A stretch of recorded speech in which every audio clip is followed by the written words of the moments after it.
मेरे प्रिय भाइयों एवं बहनों व मित्रों, स्वागत है आपका अपने इस YouTube चैनल पर।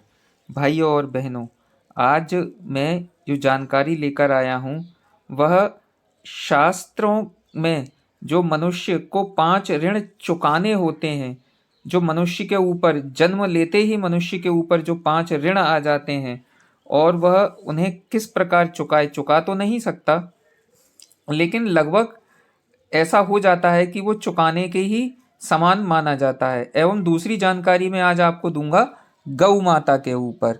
तो मित्रों, पहली जानकारी कि शास्त्रों के अनुसार मनुष्य को 5 ऋण चुकाने होते हैं। पहला ऋण जब वह जन्म लेता है तो माता का ऋण, उसके बाद आता है पिता का ऋण, उसके बाद वह बड़ा होता है माता पिता के साथ फिर गुरु का भी ऋण जुड़ जाता है उसके साथ, और फिर उसके साथ धरती माता का ऋण जो कि हमारी धरती माता हैं, उसके बाद धर्म का ऋण। तो मित्रों, इन्हें कभी नहीं चुकाया जा सकता। इंसान अपने पूरा जन्म ले ले और अपने पूरे इस जन्म में कितने भी अच्छे कार्य कर ले और कुछ भी कर ले, इन 5 ऋणों को वो कभी नहीं चुका सकता। तो मित्रों, लेकिन वो चुका तो नहीं सकता इन ऋणों को, लेकिन फिर भी कोशिश करने पर वह इस हद तक पहुंच सकता है कि वह चुकाए के समान माने जाएं और वह पुण्य का भागी भी बन जाए। तो मित्रों, माता का ऋण चुकाने के लिए व्यक्ति को हमेशा कन्यादान करना चाहिए, वह हमेशा कन्यादान करे। पिता का ऋण चुकाने के लिए संतान उत्पत्ति करनी चाहिए, वह यानी वह संतान पैदा करे, उसके बाद उनका पालन पोषण, उन्हें पढ़ाना लिखाना, अपनी पूरी जिम्मेदारी के साथ उन्हें योग्य बनाना, यहाँ तक उन्हें पहुँचा दे। तो हम ऐसा मान लेते हैं कि एक पिता का ऋण चुक गया, क्योंकि हमने भी एक अच्छे पिता और हम एक अच्छे पिता बन सके। गुरु का ऋण चुकाने के लिए लोगों को शिक्षित करना चाहिए। शिक्षित करने के लिए आजकल की शिक्षा एक तरीके से व्यवसाय बन चुका है, लेकिन हमें ऐसा नहीं करना चाहिए। यदि किसी इंसान को, किसी बालक को शिक्षा की आवश्यकता है तो उसे हमें उसकी हर प्रकार से सहायता करनी चाहिए। चाहे तो हम उसे स्वयं शिक्षित करें, और स्वयं शिक्षित नहीं कर सके तो उसे हम ऐसे साधन उसके लिए जुटा कर रखें, ऐसे साधन, ऐसी सहायता हम उसके लिए करें कि वह शिक्षित बन सके। और अगला है धरती माता का ऋण चुकाने के लिए कृषि करें और पेड़ लगाएं। पेड़ हम अच्छे अच्छे पेड़ लगा सकते हैं, पीपल का, नीम का, बड़ का, फल के, है ना। और हमें कृषि कृषि भी करना चाहिए। और पांचवा ऋण धर्म का ऋण। धर्म का ऋण चुकाने के लिए हमें धर्म का प्रचार करना चाहिए। जैसे हमें हमारा जो सनातन धर्म है इसका हम हमेशा प्रचार करते रहें। तो भाइयों और बहनों, यह जानकारी आपको कैसी लगी? अब अगली जानकारी जो मैं आपको देने जा रहा हूँ वह मैं आपको गौ माता के ऊपर दे रहा हूँ। गौ माता यानी माता हम हर किसी से नहीं कहते। हमारे लिए एक तो माँ होती हैं जिन्होंने हमें पैदा किया, उन्हें हम माता बोलते हैं। एक माता वह होती हैं जिस धरती माता में हम खेलकर बड़े हुए, जो पूरी दुनिया को अपने अनाज दे रही हैं, जिनकी वजह से हम फल फ्रूट खा रहे हैं, यानी धरती भी हमारी माता है।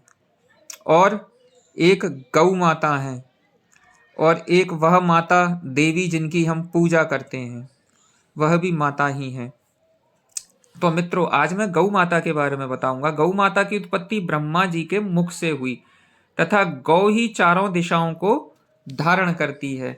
महाभारत के उद्योग पर्व के अंतर्गत भगवत यान पर्व के 102वें अध्याय के तीसरे श्लोक में नारद जी ने सूर्य सारथी मातली को गौ माता की उत्पत्ति बताते हुए कहा है कि अमृते नाभि तृप्तस्य सार मुद्धिरतः पुरा पितामहस्य वदनादूद तिष्ठ निंदतिता। यानी नारद जी ने कहा कि हे मातली, गऊ को इसलिए पशु नहीं माना जाता क्योंकि अमृत से तृप्त पितामह के मुख से सारभूत अमृत निकल रहा था।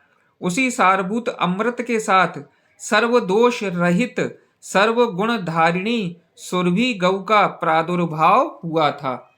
उसी सुरभि गौ की संतानें पृथ्वी के 6 रसों को लेकर एकत्रित करके दूध के रूप में संसार को प्रदान करती हैं।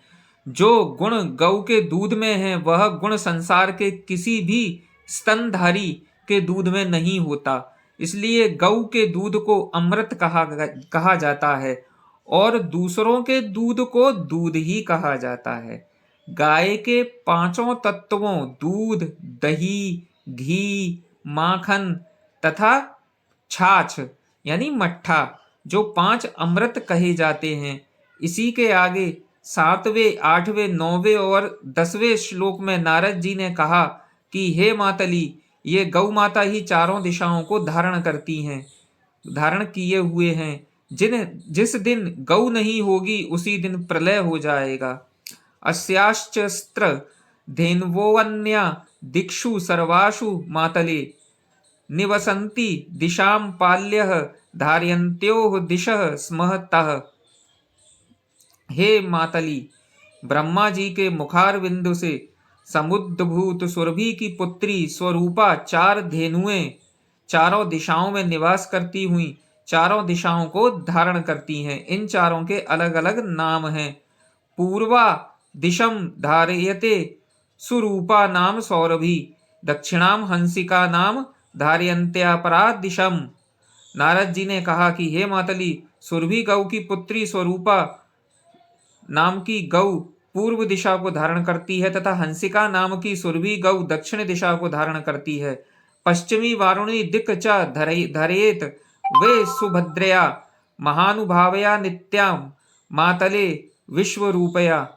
हे मातले, पश्चिम दिशा के स्वामी वरुणदेव हैं, इसलिए पश्चिम दिशा को वारुणी दिशा कहते हैं। इस पश्चिम दिशा को महानुभावा अर्थात महाप्रभावशालिनी, विश्वरूपा अर्थात संपूर्ण विश्व के रूप में विराजमान सुभद्रा नाम की धेनु धारण करती हैं। पश्चिम दिशा धारण करने वाली धेनु का नाम सुभद्रा है। हे मातली, सर्वकादुधा नाम की धेनु धर्मयुक्त कुबेर संबंधिनी उत्तर दिशा को धारण करती है। हमारे सनातन धर्म में ब्राह्मण को मनुष्य नहीं माना जाता। वेदों को धारण करने वाला ब्राह्मण महिदेव, भूदेव, वहीसुर अर्थात पृथ्वी का चलता फिरता देवता कहा जाता है। इसलिए ब्राह्मण को मारने से भगवान इंद्र को भी ब्रह्म हत्या का दोष भोगना पड़ा था। इसी प्रकार गौ को पशु नहीं माना जाता क्योंकि गौ जैसी ममता का उदाहरण भगवान के प्रेम तक में दिया जाता है। भगवान को भक्त वत्सल्य कहा जाता है। अपने बछड़े के प्रति जितना प्रेम गाय के हृदय में होता है उतना ही प्रेम भगवान के हृदय में भक्त के प्रति होता है। गौ माता जैसा प्रेम किसी पशु में होता ही नहीं है, इसलिए गौ के प्रेम को वत्सल कहते हैं। गौ के बछड़ा बछड़ी को वत्स कहते हैं।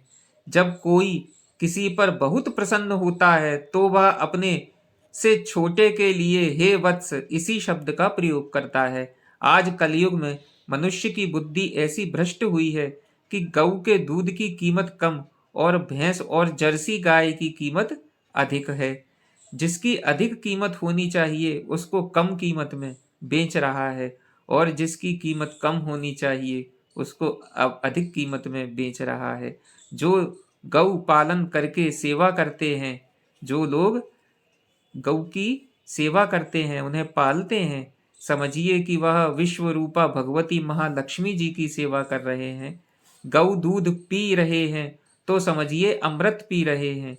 जिसके शरीर में गौ माता का दूध है और जिसकी निष्ठा गौ माता में है वह भगवान नारायण का साक्षात कृपा पात्र है। संसार में गौ और ब्राह्मण ही तो श्रेष्ठ हैं। शेष जीव तो मात्र जीव ही हैं जो अपने शुभाशुभ कर्मों का फल भोगने के लिए संसार में आते हैं। तो जय शिव शंभू भोलेनाथ, जय सिया राम।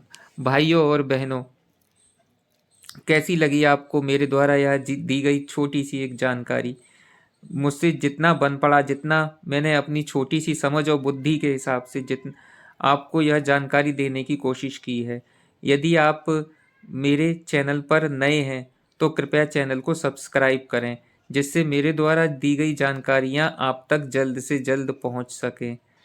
तो प्यारे मित्रों, भाइयों एवं बहनों, ऐसी ही जानकारियां मैं आप तक पहुंचाता रहूँगा और आप लाइक और कमेंट करें।